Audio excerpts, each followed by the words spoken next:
We have an outstanding speaker today, Colt Sampson. There's a lot that we could say about Colt Sampson. I'm going to give you a very brief overview of Colt, and then we'll hear from him. He will fill in most of the details as far as his autobiography goes. I wanted to mention that I think most of you, or some of you at least, know that we have a group here called the Entrepreneur Leadership Council. This is a group that makes regular donations, yearly donations to the program that helps support things like the lunch that we'll have after, as well as pitch competitions and other things. Colt Sampson was one of the very first people to join the Entrepreneurial Leadership Council. I want to point out two others. There's Roger Segmiller in the back there, and Ken Hall is also on the Entrepreneurial Leadership Council. I mention that in part because it is unusual for someone of Colt's age. Well, first of all, it's unusual to make a donation to a university. That doesn't happen very often. It's very unusual that somebody does it at a young age, especially one where there's essentially a lifetime commitment to make a yearly donation. And most people who do donate to a university do it once they've reached sort of the later part of their life, the give back phase. And Colt Sampson won't enter a give back phase because he's just a giver. He just gives. You're too good to me. No, thank you. There's a couple. Well, the other thing, he and I spent a little time together in High Desert State Prison. It is a maximum security prison. We were there in a service context. Thankfully. And now they don't have a class president in a maximum security prison, but if they did, they would have elected Colt. They loved him instantly, and it was partly because he was knocking out a few sets with them. He did some pull-ups and some dips with the inmates. My brother's dancing. That did help. That didn't hurt. That did help. That didn't hurt. But also, I mean, he is just so unbelievably genuine that who he is carried through to the inmates, and they just loved him. And you're about to see why. So a couple other things. He went to the University of Utah, where he got his undergrad degree. He played football there. I did, yes. He got his MBA here from SUU. He is founder of Colt Sampson Insurance and a whole lot more. Please welcome Colt Sampson. Yeah. Thank you, Tyler. Thank you so much. So kind of you. Thank you, Tyler. And I've had the pleasure to be able to get to know Tyler a little bit behind the scenes, and there's not a more dedicated person on campus, and he cares about you guys. He cares about your well-being and what you want to become. So a little round of applause for Tyler and just everybody else here at the university. So this is kind of going to be a challenge trying to keep this mask on. I have a big mouth, and so when I talk, it keeps coming down on my nose. So I'll try not to spray in the front row here. So one day closer, that's the title today, One Day Closer. Why do I say that? Every day, I look as an opportunity. Every time the sun comes up, every time I can wake up and stand up out of bed, I look at an opportunity to get one day closer to what I'm trying to achieve and just where we're going in life. So it's a good reminder. So my goal today is to share what you need to hear and not what I want to say. Okay, so I like to tell stories, so that's why I brought my wife here today. She's going to keep me on track for the most part. But if there is something you want to hear or something you want to hear more of, please raise your hand and interrupt. That's okay. I have 6 children, so I'm used to getting interrupted all day. So I asked special permission from Tyler. He's going to let me pull down the mask for just 1 second. So one thing I want to do for you today. I've always had a dream to be a country singer, all right? That's never going to happen in this life. Unless I get hit somewhere really, really hard or something dramatically changes, with my voice, it's not going to happen. So I tried picking up the guitar when I was little, and we went on a family trip to Tijuana. And we rode in the van, and There's 10 people in my family, 8 children, so it was really hectic. And I bought this guitar in Tijuana, and I was 11 years old. And I brought it home, and I'm like, I'm going to learn to play this thing. This is going to be so awesome. So I asked my parents, I said, hey, can I have guitar lessons? And they just looked at me, and they're like, no, not going to happen, not right now. But if you learn to play the piano, then we'll get you guitar lessons. So, and they said, if you learn to play this specific song. And I tried having my friend just like highlight all the keys so I could just memorize it. It was horrible. So that didn't happen. So I tried to learn on my own. I got my friend who knew how to play the guitar, and he starts playing it. And he's like, there's something really weird about this. It's a left-handed guitar. And I'm like, what? How are guitars left-handed? So anyways, I bought a left-handed guitar in Tijuana. That ended my country music career. But with quarantine this year, I actually picked up the harmonica. I said, what's one childhood dream that never was fulfilled? And I said, I'm going to start here. So bear with me. We do have some prizes. My wife has some prizes. Whoever can guess this tune gets a candy bar. All right? Ready? Now, once again, this is the first time in front of a live studio audience. So here we go.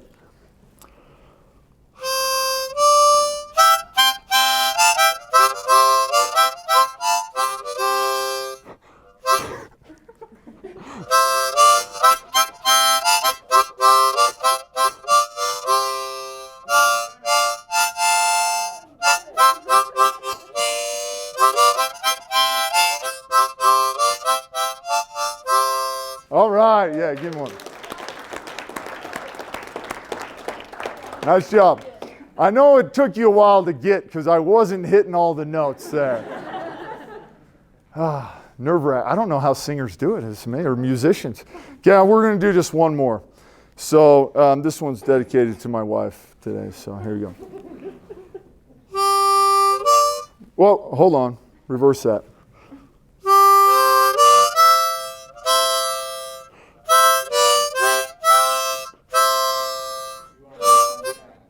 Thank you. All right. I'm not going to finish it. Give him the candy bar. Whew. That was nerve-wracking. Thank you very much.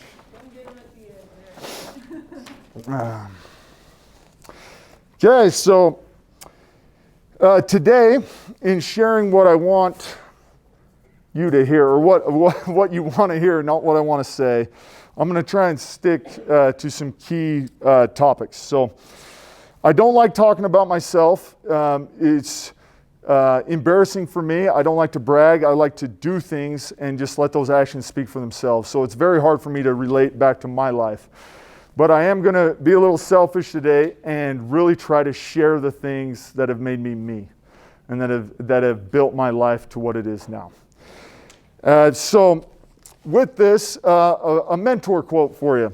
So one of my mentors has said this to me countless times, like over and over again, just because it's so true.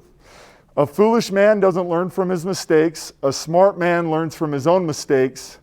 And a wise man learns from the mistakes of others. And I want to add to that. A foolish man doesn't write down what he learns. A smart man learns from his mistakes and puts it in his journal. A wise man puts everything into a story so it can be easily shared and remembered.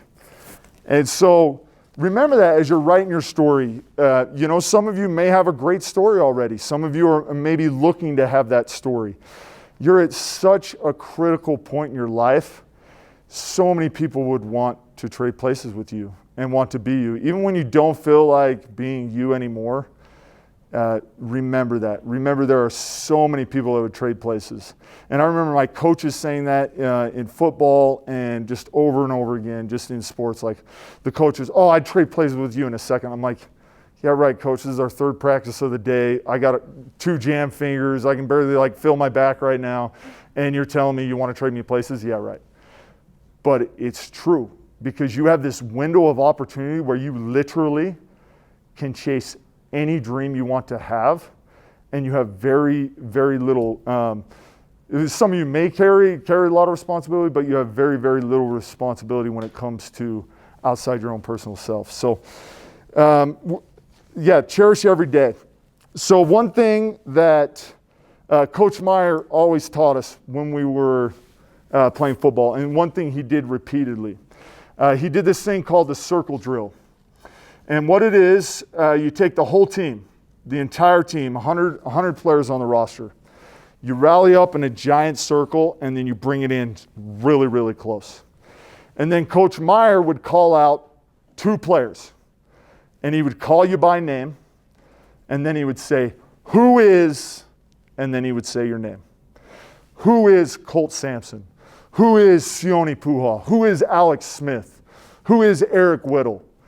And he would call out players on the team, and this is how we would start practice. And he would get you in the middle of the team, and then you would have to go one-on-one against your opponent.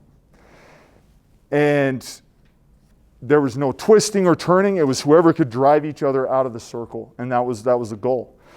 And it's so demanding, but you gain such respect. Even the person that's across from you, whether you won or lost, you gave it your all, and it built so much respect for each other, and so much camaraderie as a team. And I think that's why Coach Meyer is so successful. If I could buy Jaguar stock right now, I would, because Coach Meyer is going to be involved. And that's the joy of partnerships, and that's the joy of being matched up and really being called out and putting your best on the line. Whether you fail or whether you succeed, you have an opportunity to grow, and you have that growth opportunity. And the person across from you, or wherever, even if you lose to, you have that ability to still pick each other up and try better next time. And that's so that's one thing I've learned. So when Coach Meyer, I ask that all the time, who is Colt Sampson? Who am I becoming every day? What am I looking to try to do in life? So one of the things that I can try and teach you, at least from myself, is there's a few things that I've learned about myself that I do really well, and also some things I do really, really bad. And I think in knowing yourself, that's like the number one rule before you start a business venture, or before you get involved in a marriage, or before you, pretty much start anything, engage college. If you can put yourself in those situations where the world's calling you out and you say, here I am, this is me, this is what I want to do, this is what I want to accomplish, it's going to be able to guide you, and you're going to know your weaknesses and know your strengths. So I got 4 things that I did very, very well. Because we could talk about my failures all day, and we'll throw in a few of those too. So a happy life equals a happy wife. And I think I got this wrong. I think it's supposed to be happy wife, happy life.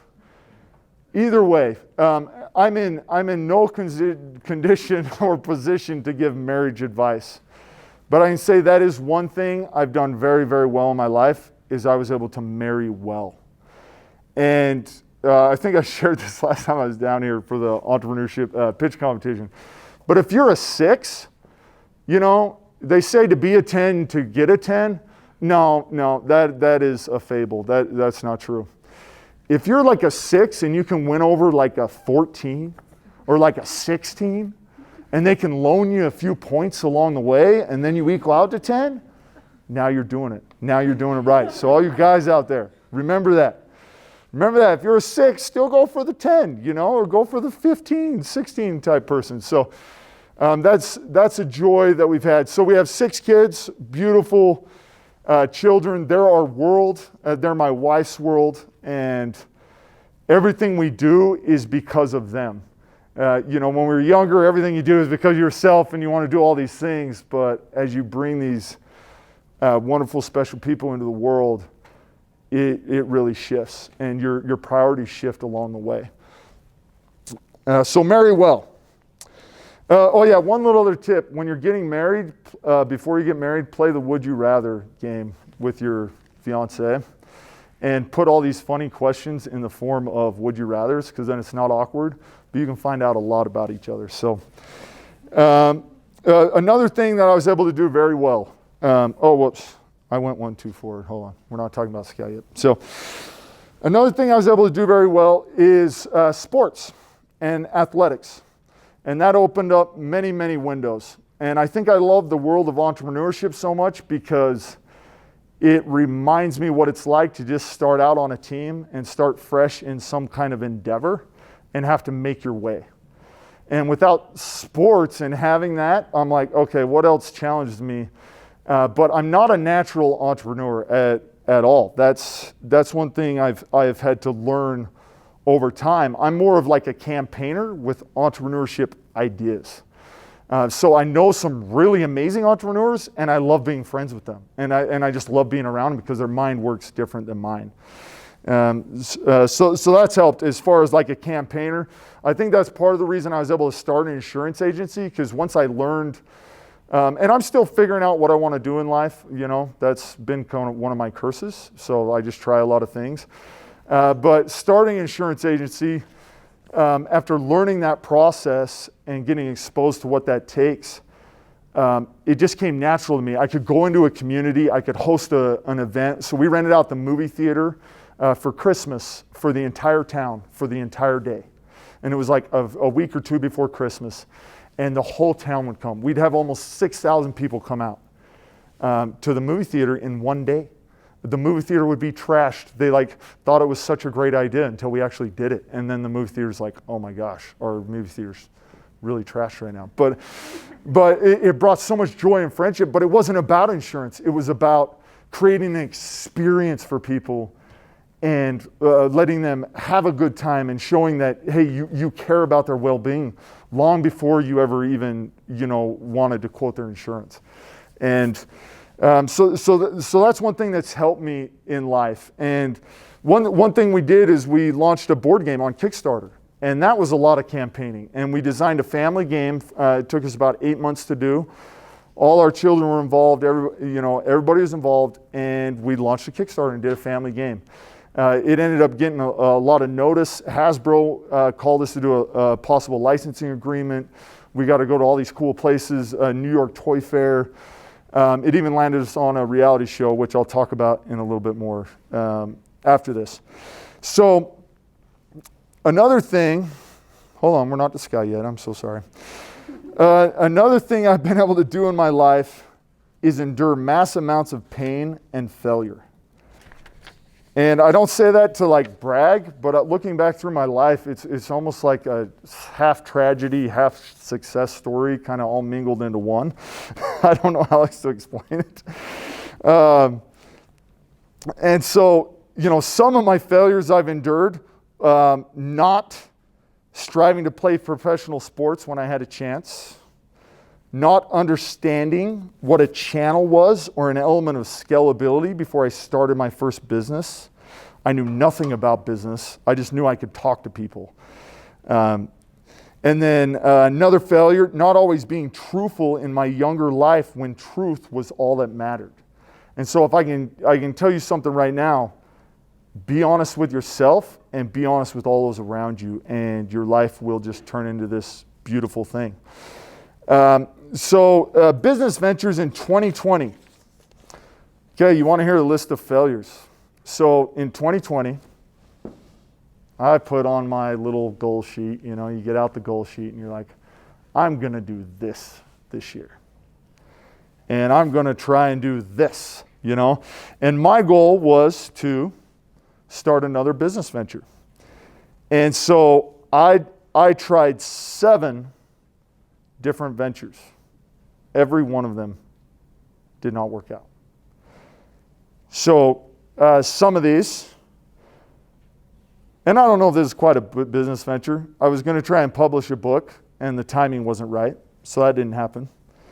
But eventually, I worked on a connections app for intimate groups like this. So you walk into a room and you're like, oh, who's who? I'm going to go in here for the next 45 minutes, and we're going to have an experience together. And I hardly know anything about you. How neat would it be if you could just join, a little thing that I have, like on my app, you could join and your profile could be there. It's not social media. It's not getting blurred up with all these different things, but it's just a very intimate experience that we shared today at SUU. And then as we network or people have questions, it can be a very intimate networking group. So anyways, that one's on the That one's on the shelf for now. I'm not going to go into all the details of that. Renting ultrasound machines to expecting mothers. Sounds like a good idea. Do it in the comfort of your own home. You know, COVID's out there. There's apps on your phone, and it's just this little tiny handheld machine about the size of this, and you can do an ultrasound. Sounds brilliant. Hey, we'll just rent these out for a few days. Do you know how much red tape is between doing that and actually doing that? The idea and actually doing that? I mean, I'm talking like, good luck. So that one's on the shelf. Birdie Bank one-hole golf tournaments. My brother actually came to this with an idea, and he just kept talking about how he could help golf courses, and I'm like, let's go prove it. So we created a one-hole tournament. And we set up shop at a golf course, and people come up, and we introduce what they could win. And it was $200 to insure $10,000 for a hole-in-one. Well, when we don't know how it's going to go, I'm just like, you know what? If someone gets a hole-in-one, I'll just pay the $10,000. Worst mistake ever. By noon, I could barely walk. I was like, oh no, someone's up again. Oh no, here it goes. And they would hit it. And we had, no lie, we had one less than 3 inches from the cup. Like 3 inches from the cup. It was a nightmare. I couldn't take it. But anyways, not very scalable. So, you know. Another one, booking, food truck booking agency. So here was an idea, concept. So with COVID, you know, all these corporations are at home. They're staying at home. They're not, you know, everybody's working from home now. And we're just like, why don't we do like, you know, food trucks in a park, a big open space where it's spread out, and corporations can pay for this for their employees to get them together, you know, once a month. You know, still not a bad idea, but we ran into some issues. So we had to put it on the shelf. Another one was Turtle Time text promotion agencies. So every business has a slow time, right? You show up at restaurants at like 3, you know, like some restaurants, and you're like, man, where is everybody? This is nice. There's only like 3 seniors in here. This is great. You know, or like hair salons, you know, people cancel and they have a break in their schedule and they got an appointment at like 4 o'clock and it's only 1:30. What are they going to do? You know, so we were thinking a messaging platform for people that have very specific deals in a local community. You can just put that out there on a platform and it's first come, first serve. Hey, you know, we had this, or, you know, we have 5 employees at a restaurant. No one's here right now. We're just going to give away like free appetizers for the next hour, or, you know, whatever it is. So streamline, but we ran into a few issues on scalability. So anyways, so those are some of the failures. I am not going to talk about actually, maybe I'll throw this in. So physical pain. I had to make a list. I'm just going to share this for my own ego. Okay. So physical pain that I have endured. So I started from my feet to my head. And I went through and I was like, okay, because this life, you got to be resilient. It's going to be painful. There are things that are not going to work out and things that are not going to go your way. Torn cartilage fragments in the left ball joint on my foot. Fractured shin, right shin, from walking into a tailgate. Broken right femur bone snapped in half, running into my dog. Torn MCL in my left knee. Ruptured bursa sac in my right knee. Over 15 stitches to repair a laceration exposing my left kneecap. Broken ribs. Chipped left elbow. Broken right hand. Broken most fingers in my left hand and a few on my right. Dislocated right shoulder that required reconstructive surgery. Broken collarbone. Broken nose 3 times, twice from my brother and once from my sister. This is the kind of household we grew up in. I survived carbon monoxide poisoning. My brother actually had a part to play in saving our life, both of our lives together. Suffered a major blackout and concussion when my baseball bat went into my spokes when I was going down a hill on my bike about 30 miles an hour. And I did a few flips before I hit the ground, and then there was nothing for a while. So when I talk, why do I share this? You know, why do I share the pain we have to endure? And I would say all that physical pain and all the physical pain you could go through in this life, none of this compares to the pain of not realizing your full potential, or the pain of regret, or the pain of neglecting something in your life that you know you should have done, or that you should be doing at this moment, or the pain of being betrayed or betraying someone, or the pain of being dishonest, or the ultimate pain of losing a child. In this life, physical pain is secondary compared to the emotional pain it takes to refine our character and to let our true selves shine through to become who we know we can become. So after hearing this list, you may think I'm a little accident prone. And I want to let you in on a little secret, and this is how I view life. I came across a quote, and it was at the start of a movie my wife and I just went to on date night. And it was the quote, and I'm going to butcher it. You either live in the world where nothing is a miracle or everything is a miracle.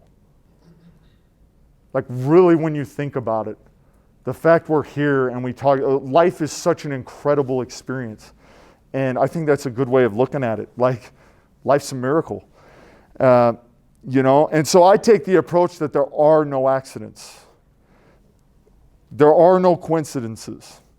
There's things in life that happen to you that you think you have no control over, that derail you, or put in your path to further help you become who you're destined to become.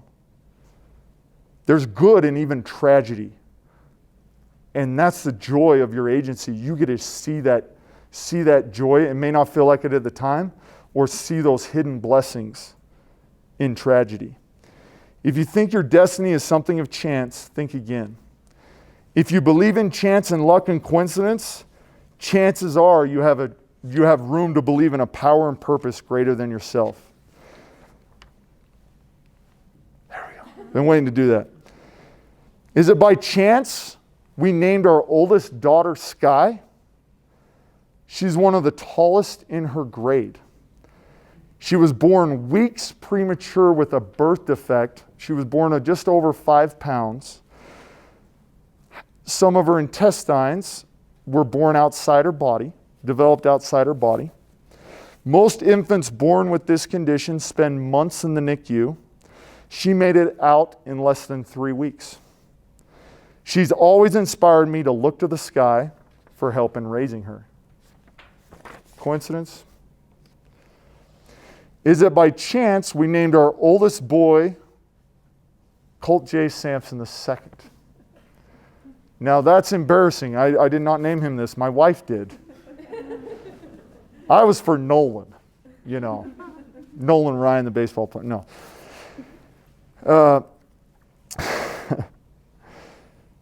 But we did this, and I could feel okay doing this, hoping he would be better than his father and to remind me of what kind of man I need to be each day. Is it by chance that we named our second boy Chance? There's no way in heck my wife should have gotten pregnant with Chance. So what do? Yet here he is. And we named him Chance. He has a brilliant mind, and there's no doubt in my mind that he'll solve the world's problems someday. Is it by chance that our third boy, Levi, got his name a few minutes after he was born? We were going to name him something completely different. And I took one look at him, and the words Levi came to my mind and my heart. Little did we know that Levi means joined or attached, a protector of sacred places, a warrior for good, someone who has no inheritance in this life. Is it by chance that we rushed into having our 5th kid because after having Levi for a year, we knew we couldn't handle any more children if any came out like him?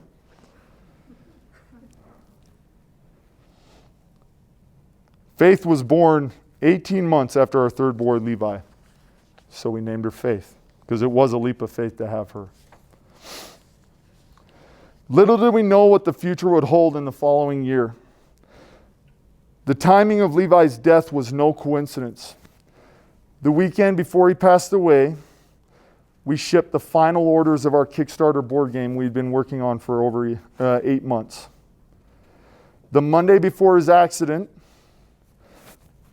I had finished Viktor Frankl's Man's Search for Meaning. The day before Levi died, we spent the day as a family filming the episode of The Toy Box with ABC's film crew. They caught our entire last day together on film as a family. The flash rainstorm at 1 p.m. on July 19th that blurred the vision of the driver of the car that took our son's life, it was no accident. The same storm that flooded over 100 homes in the city of Salem, as we watched our boy desperately strive to overcome his fatal injuries, was no accident. It's no coincidence that our son is buried in Salem, which means city of peace. It's no accident the goodness in our boy and the goodness he unlocks in others when they hear of his story and the way he lived his life. He would lie awake at night, and he'd lie on our floor, and he barely slept. He would sleep in 2 or 3 hour blocks. And he would say, "Has the sun waked up yet? Where is the sun? I want to see the sun, Dad. Where has the sun gone?"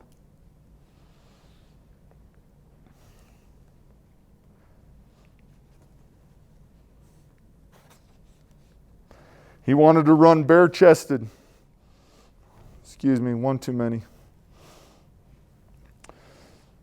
Down the street in his Superman shorts to ask the neighbors for a fruit snack. He wanted to live his life as a 3-year-old.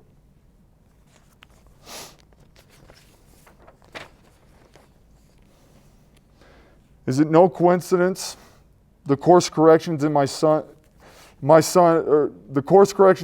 has had on my life and my purpose here?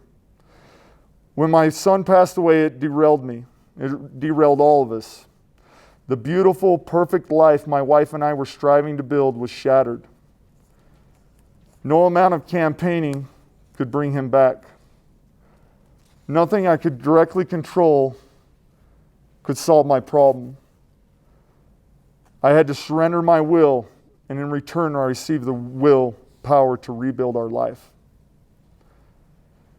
It's no accident my wife, despite her heartache and grief and shattered dreams, took a leap of faith to have one more child. Sloan. And what does Sloan mean? It means little warrior. She has healed our hearts and helped reunite our family.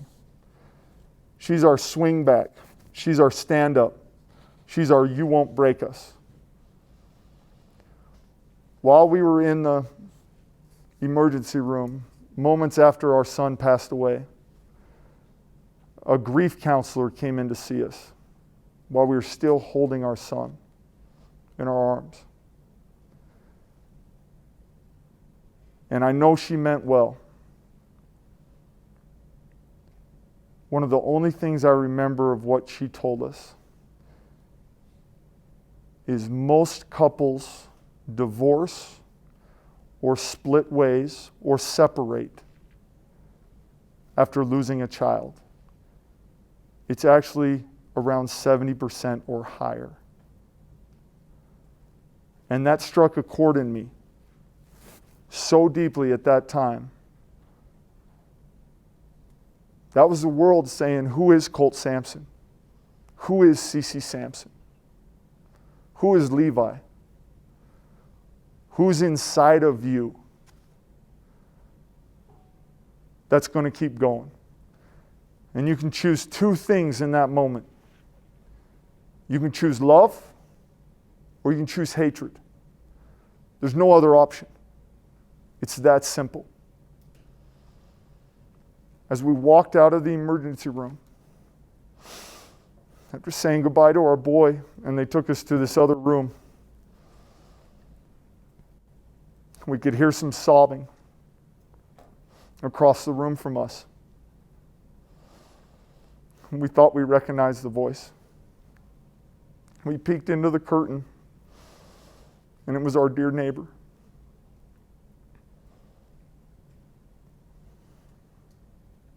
The one that was driving the car. And my wife went over to her, and she put her arm around her, and she sat by her. She said, "It's okay. I love you. It's okay. It was an accident.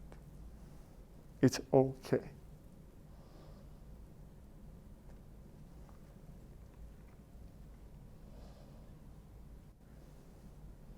And all I hope to be is because of that woman right there. So marry well. Speak the truth. Speak the truth to your loved ones. Speak the truth to those who are dearest to you. Because when you do that, beautiful things can happen. And love for yourself will grow. Love for your Father in heaven or your higher power or whatever you believe in will grow. Love for humanity will grow. Love for this world, this brutal, crazy place we have to navigate, full of anything you could want or have at the click of a button. Who's in control?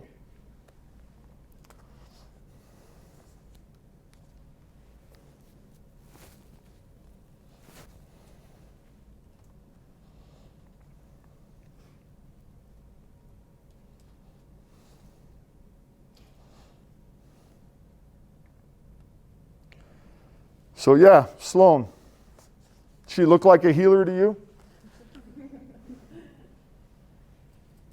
And a little bit of Levi's jumped in her. She dove in the tub with her clothes on last night in 2 seconds. You turn your back and she's doing the same things he did.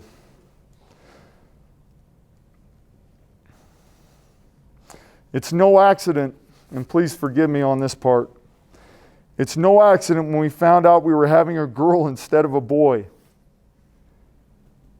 This is a year and 2 months after Levi passed away. We left the doctor's office hurt and silent. The first thing my wife said after we got in the car to go home, and please forgive us, she turned to me and said, "I want my money back." I turned to her and I said, "Me too." I felt the same way. I was the one who talked her into having another child in hopes we could bring a little light back into her life, in hopes that it could be a strapping boy who was scared of nothing. He was ferocious. He was a warrior.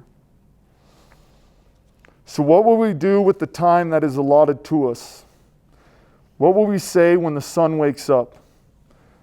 How will we say it? How will we post it? What will we share into the world? How will we treat those who can neither hurt us nor help us? How will we treat ourselves? When the world calls out, "Who is?" and your name follows it, how will you respond? What will you accomplish? And for what reason will you accomplish it?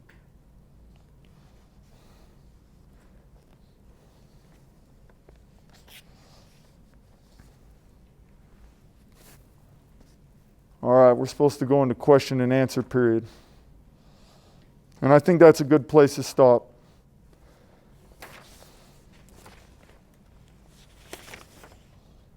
I don't know if my heart can take any more.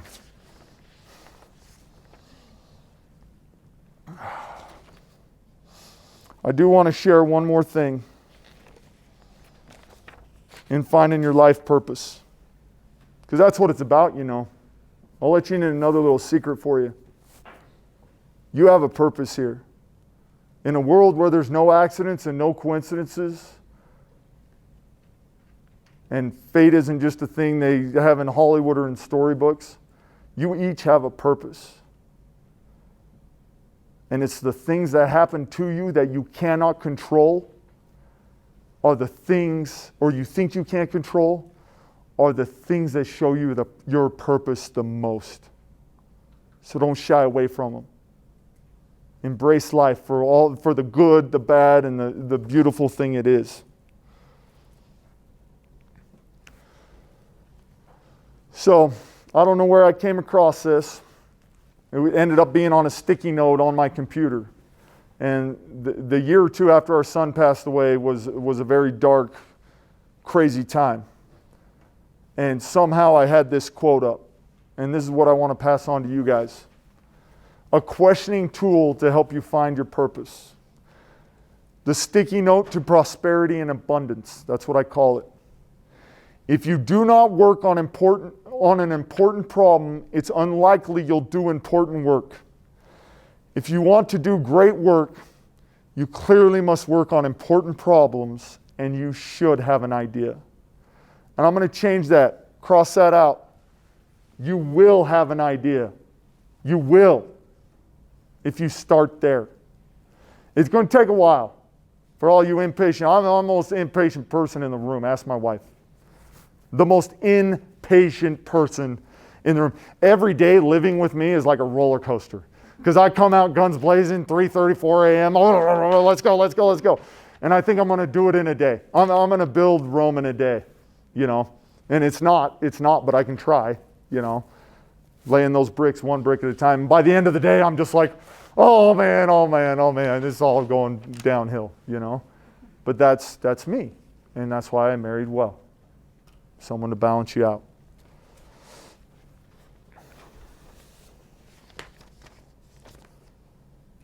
So what are the important problems in your field?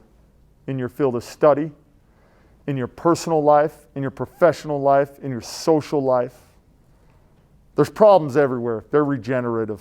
That's another secret down here. Every time you solve one, there's 5 more problems tomorrow.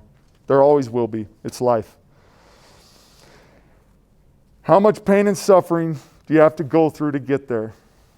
Well, that's between you and your higher power. Hang in there. Don't give up. Keep searching. Even when you lose hope and all you've been taught and you know what everybody's telling you to believe and it's something different, don't give up your faith in the fact that the right answers will eventually come. And I'm going to steal this from Frozen. All right, I wish I said it myself. When you don't know what to do, just focus on doing the next right thing. And how do you know right and wrong? You'll know. We all got a compass. Trust me, you want to debate your way out of that one, good luck. I've tried it. There is a compass in all of us, and it won't be denied.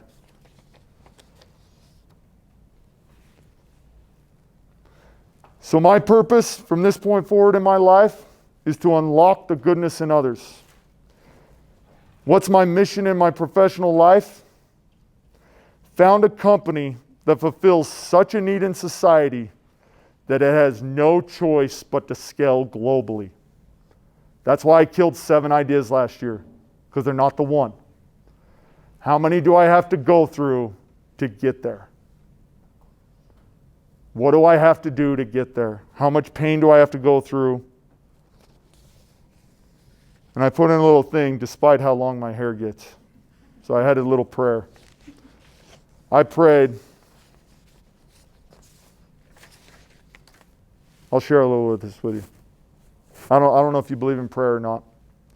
But I prayed. This is my prayer.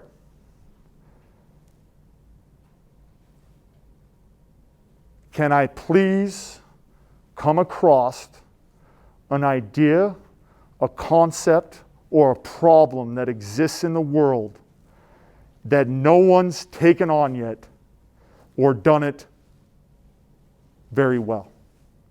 What idea out there that once I get it right, it'll fill such a need in society. It will bless so many lives that it cannot not exist. And I said, I wanted it to be such a great idea, so I'm in insurance sales. You think I can sell insurance with this thing flowing out the back? It's not easy. It gets harder. I promise. I swear to goodness, it's harder. But you know what?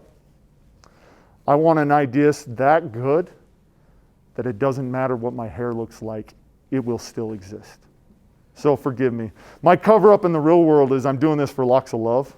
So, and my last name's Sampson, so I can get away with it. So, what can it be? Well, there's a few things out there, but I am going to give credit to my wife on this one. And I'm going to share this. I'm going to share this because it needs to be out there. She came to me. She saw my 7 failures last year. Oh, okay. She saw my 7 failures last year, and I think she just got so tired. She's like, I can't see you go through any more pain. And I can't live with you like this. This is, I mean, every month it's like this new idea you're going to blow out of the park. And she turned to me and she said, look at all we've been through. Look at what we've gone through. Why do we not create a platform for families that have lost loved ones? You know how there's like wedding registries and you can, do nice things for people who are getting married? What about those who lose someone so significant in their life, it's almost like they're starting over, or they're starting into a new world they've never experienced before? What about a grief registry platform where you can honor those you've lost and support the family that loves that person? Why do you have to go to all these different places to find nice things? And this idea comes from us, our experience. Someone came in, redid our shower while we were out of town. We took a trip 3 days after the funeral, or it was like the day and a half after the funeral. We got out of town. We went to heal at the beach. It's our favorite place to go. Someone came in, redid our whole shower, cleaned our carpets, carpet cleaning, did all our yard work. I didn't have to touch my yard work the rest of the summer. Someone paid for it. We have no idea who these people are. We go in the funeral home, we're sitting there picking out funeral stuff. Less than 24 hours after our son passed away, we had to go down to the funeral home. Next morning, he hadn't even been gone 24 hours, and pick out what we wanted at the funeral. We were in no condition to do so. Luckily, we had her parents and my older sister with us. My parents were gone. They were not able to come. So, what do we have? What do we have with this? I don't know. Time will tell. But we want to build a place that we can support others through their adversity. So is the story still unwritten? Very much so. Very much so in my life, in your life, in everybody's life. If you think it's going well, start filling up your granary, because life is designed to destroy your will so you can rebuild it the right way. That's my theory. Life is designed to tear us down, and if we can endure and hold on long enough and hold on to the good we have and do the next right thing, we will rebuild it in a miraculous, beautiful way. Make no mistake. I give you that promise. Put it on my grave. You know what it's like to know where you're going to be buried? That's weird. They gave us a discount when we went to buy our funeral plot for our son. They're like, oh yeah, hey, we'll throw in 2 more at this price if you get them. You can be right next to your son. Yeah, that's the kind of world we live in. It's messed up. Less than 24 hours after he passed away. It's a messed up place down here. So we want to take some of that burden away and help people. So, okay, I'm going to stop there because I'm way out of time. We went over on questions. I'm willing to stay after or whatever. Whatever you guys want to do. So if I have achieved my goal today, and this is you, you're my judge, all right? You're my judge and jury. If my wife and I have achieved this goal, please email me. I want to know. I've turned into quite the journaler, okay? Send me one thing you liked. Send me one thing you didn't like and one thing I can do better, okay? And then any thoughts you have on the grief registry platform, I'd love to hear it. That's kind of a lot of things, so at least just tell me one thing and then share one idea of how the grief registry could be better. You're part of my market research, so. Okay, I'm done. Thank you, Tyler.